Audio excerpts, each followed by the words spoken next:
When you think about roleplay and live-action roleplay or LARP in popular culture, you're probably thinking about movies and TV shows like Westworld and The Game and La Belle Epoque and Rental Family.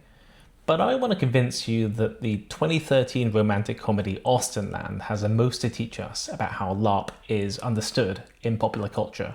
Austenland is different to these TV shows and movies. It's set in the present day, it doesn't use any science fiction technology, it's not a dystopia, it's not about billionaires, and it's surprisingly interested in how, in practice, you'd actually run an immersive experience where you get to be the heroine in a Jane Austen novel.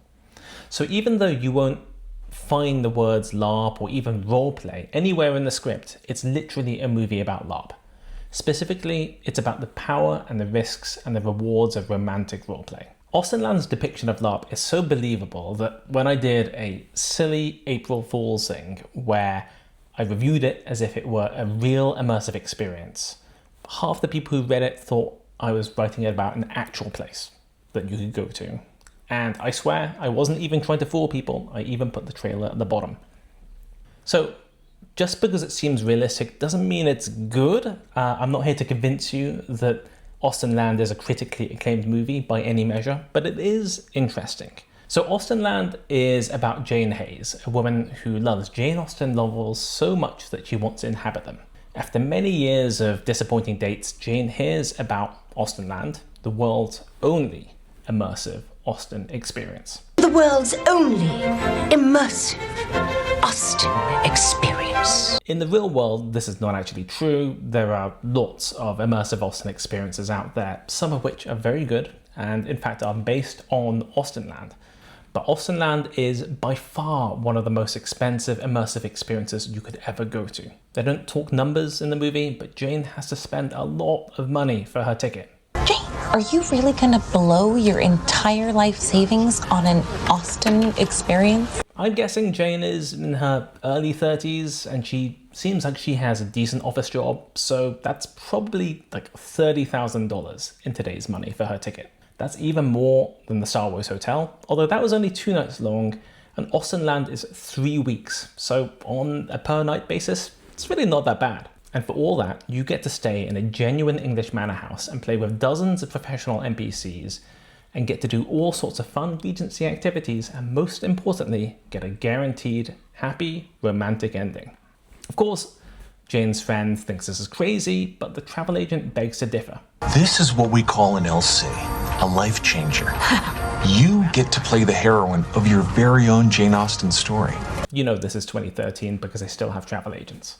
But the idea that Austenland could be a life changer basically justifies any cost at all.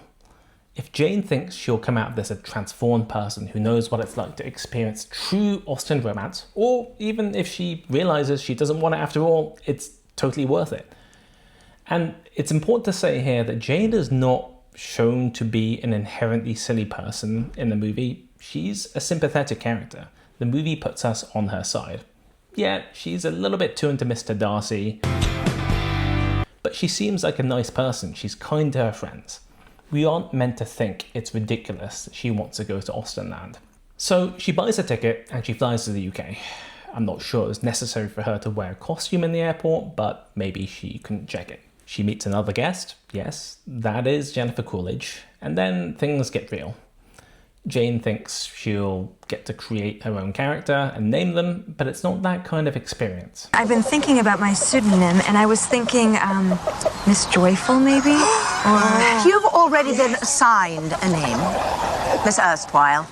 Maybe Jane knows that a lot of LARPs are co-created, in the sense that you write your own character backstory, come up with their name and relationships, but a lot of LARPs actually write those things for you. The idea in these LARPs is that the designers are trying to make a more interesting and dramatic story, and that only works if players have particular roles.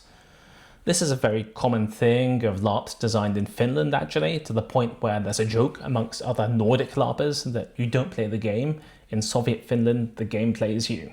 But as far as I can tell, Austenland's designers don't do this for internal narrative reasons. Actually, I think there's just the one designer, Mrs. Wattlesbrook, who we just saw.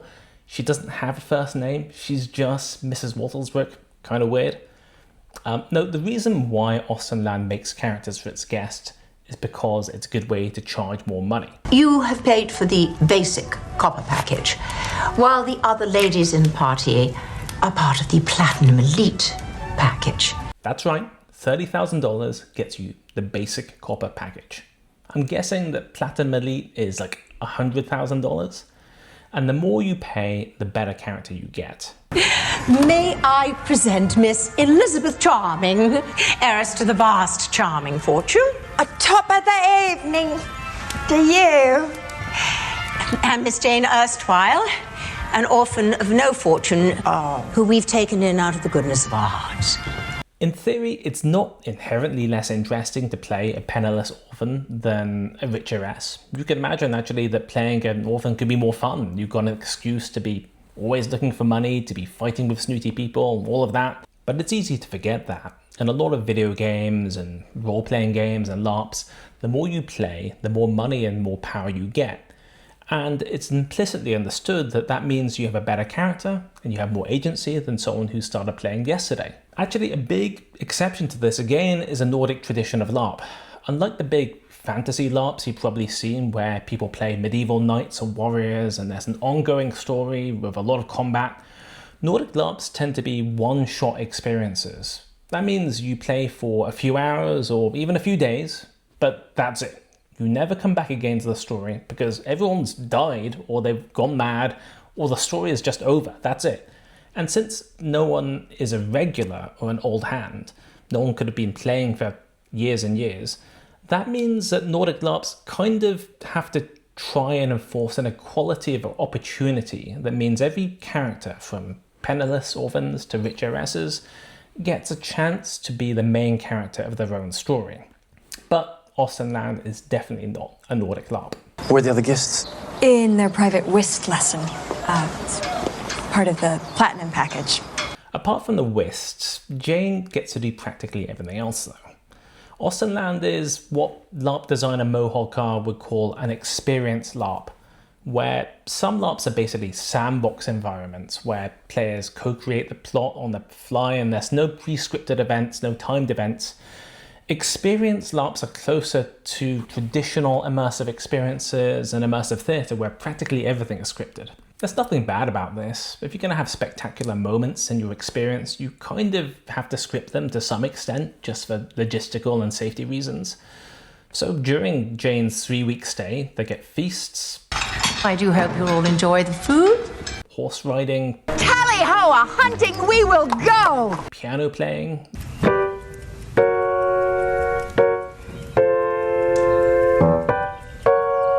They get to act in a play. I am Aphrodite, the goddess! There's even pheasant shooting. Paul! This is totally anachronistic, of course. Regency women wouldn't have been using shotguns like this. And on the face of it, this completely contradicts a major rule of Mrs. Wattlesbrook. Complete immersion in the Regency era is the only way to truly appreciate Austen's England. Okay, then she goes on to say, I also expect all my guests to maintain appropriate manners and conversation and to eschew all things modern. that means no mobile phones. Apart from that one. The theory is that banning phones keeps people in the moment by reducing distractions, preventing them from getting self-conscious because they're being recorded and, you know, maybe seen by people making fun of them. And that's why a lot of clubs and immersive theatre and LARPs are banning phones too. But Mrs. Wattlesbrook wants to ban phones because, well, mobile phones didn't exist 200 years ago. But there are 3 big problems of this idea of complete immersion in the Regency era.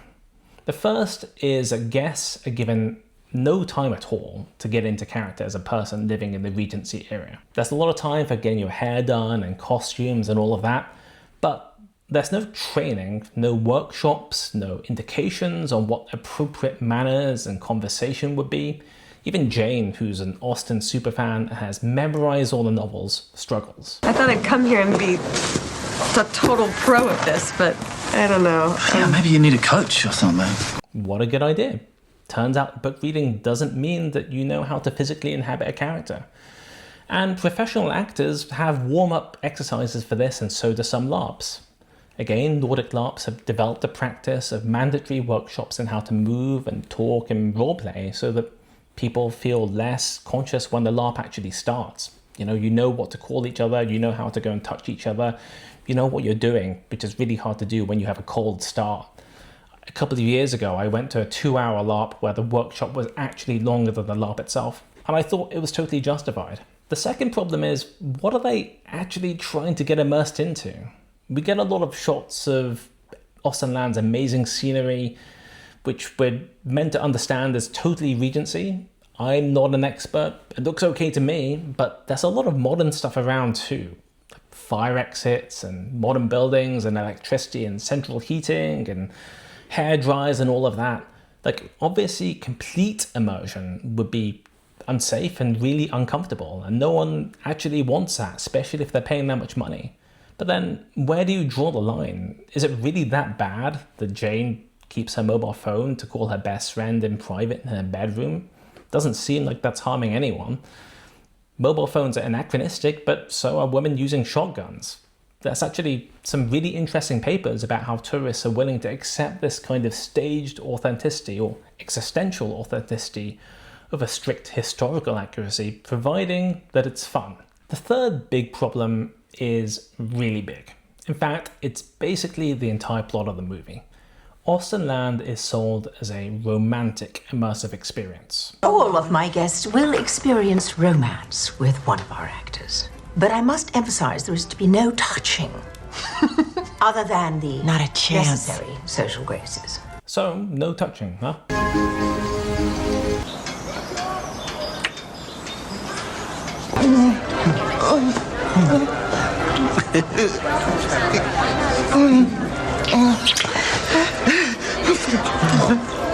Unsurprisingly, when you put guests into the immersive experience of their dreams, when they get to roleplay being in a relationship with an attractive NPC who's paid to be their romantic partner, there's a massive risk of them going well over and beyond the necessary social graces. And can you blame them?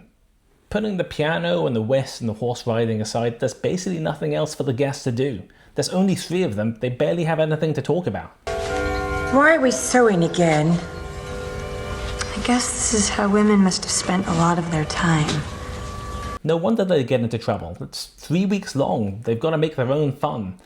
Even Jane, who starts out as a very meek character, gets in on the action. I'm going to take charge of my story. An Austen heroine gets engaged by the end of the book, so that is what I am going to do. And this is cool because that's really the beauty of LARP. It gives people the excuse, the alibi to try out new roles, to be more adventurous or emotional or romantic than they would in everyday life. And Jane is doing it right.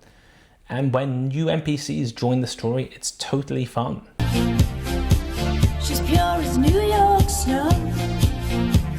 But then it starts getting complicated because the guests and the NPC performers start getting feelings because neither seems clear where their character ends and where their own selves begin. Are they acting? I don't know what's real or what's not anymore. I mean, what if she actually is in love with him? Well, don't you think it's possible to confuse truth with fantasy? I mean, what's going to happen when the theatrical is over? This happens all the time in role-playing games and LARP, to the point where we have a term called bleed, coined by Emily Care Boss, to describe when the emotions of the character bleed into the real-world player and vice versa.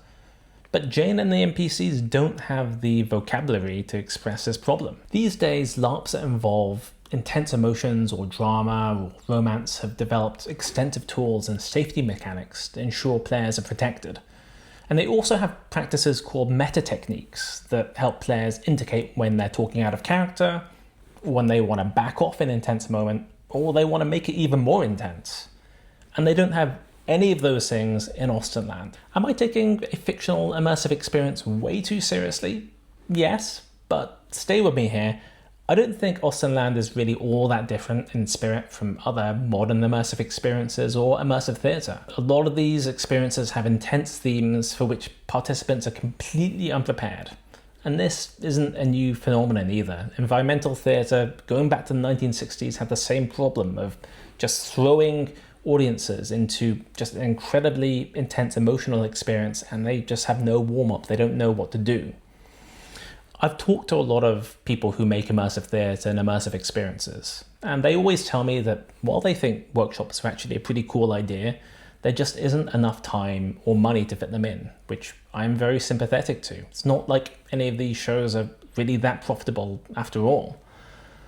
But I do think that as durations get longer and longer, the argument is less and less relevant, and they really need to start thinking about how to improve onboarding for everyone's sake.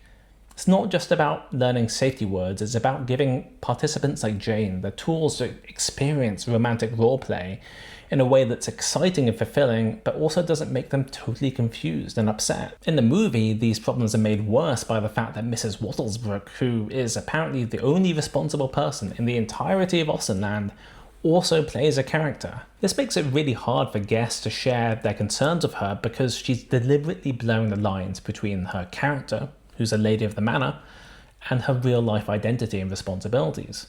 It's just not a good idea. In fact, in my experience, it's really rare for directors and designers to perform in their own productions. When I was making live events for ARGs, I always left the acting to professionals because I was too busy keeping an eye on things behind the scenes. And without spoiling the movie entirely, these blurred lines are part of the reason why Austenland ends up being turned into a theme park by the end. Welcome to Austenland!